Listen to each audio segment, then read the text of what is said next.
Riding backwards? Let's go!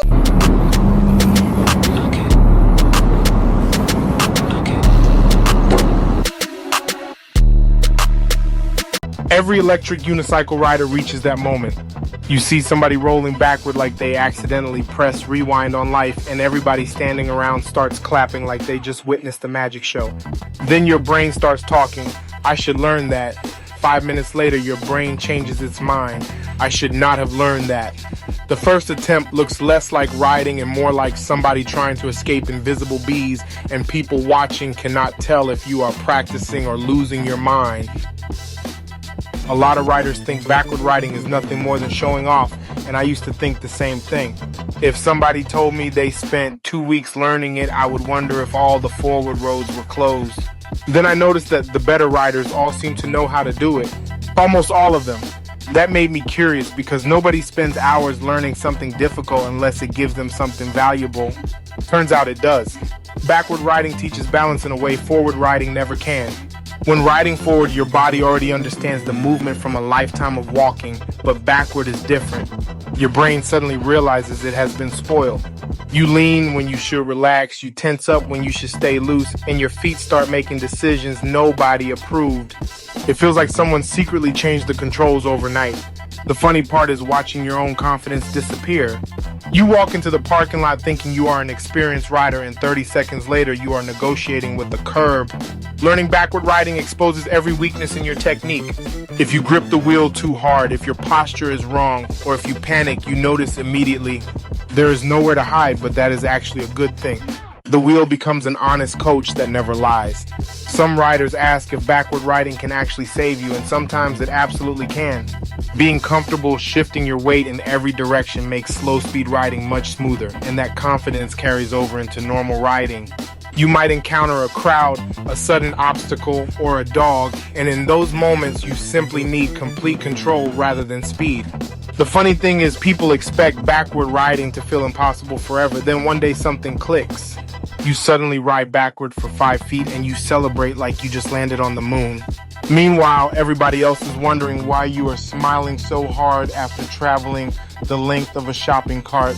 They do not understand that those 5 feet took 300 failed attempts. Learning backward also teaches patience. You can ride 50 miles an hour, carve through turns, and ride seated, then backward riding shows up and says, "That is adorable. Now start over." The ego gets left in the parking lot, which is healthy. Every experienced rider eventually discovers there is always another skill waiting to remind you that you are still learning. One mistake almost everybody makes is looking down. That never helps. Your feet already know they are attached to you. Your eyes should stay up because your body follows where your attention goes. Looking at the ground usually guarantees you will meet it. Another funny part is the audience. Nobody ever watches when you finally get it right. They only appear during your worst attempts, offering unhelpful advice like relax while you are fighting for your life. One lesson backward riding teaches is smoother pedal control. Instead of making large corrections, you begin making smaller ones, and that skill transfers into regular riding. Cornering feels smoother, slow riding becomes easier, and even mounting the wheel starts feeling more controlled. Everything connects. Another thing nobody tells you is how exhausting learning backward can be mentally. Your brain is solving thousands of tiny problems every second, which is why short practice sessions work better. After a while, your brain simply says, "I am closed, come back tomorrow." Then something strange happens overnight. You return the next day, and somehow you are better, as if your brain secretly practiced while you were asleep. One of my favorite moments is when backward riding finally starts feeling natural. I do not plan on commuting backward, but the confidence is the reward. Knowing the wheel no longer controls the situation you do changes everything. There is also something satisfying about learning a skill people assume is impossible. The same people who laughed during your first attempt suddenly ask, "Can you teach me?" Another thing worth mentioning is practicing in the right place. A wide open area gives you room to make mistakes safely. Trying to learn in a crowded space is like learning to juggle with expensive televisions all around you. Take your time and wear your safety gear. Nobody has ever regretted protecting themselves, while plenty of riders have regretted believing they were too skilled to need it. The funniest part is finally mastering backward riding, only to realize you now want to learn backward circles, 1-foot riding, or tighter turns. Electric unicycles are strange like that. Every skill unlocks 3 more, which is probably why so many riders stay hooked on the hobby. There's always another challenge waiting. So, is backward riding just a party trick? Not really.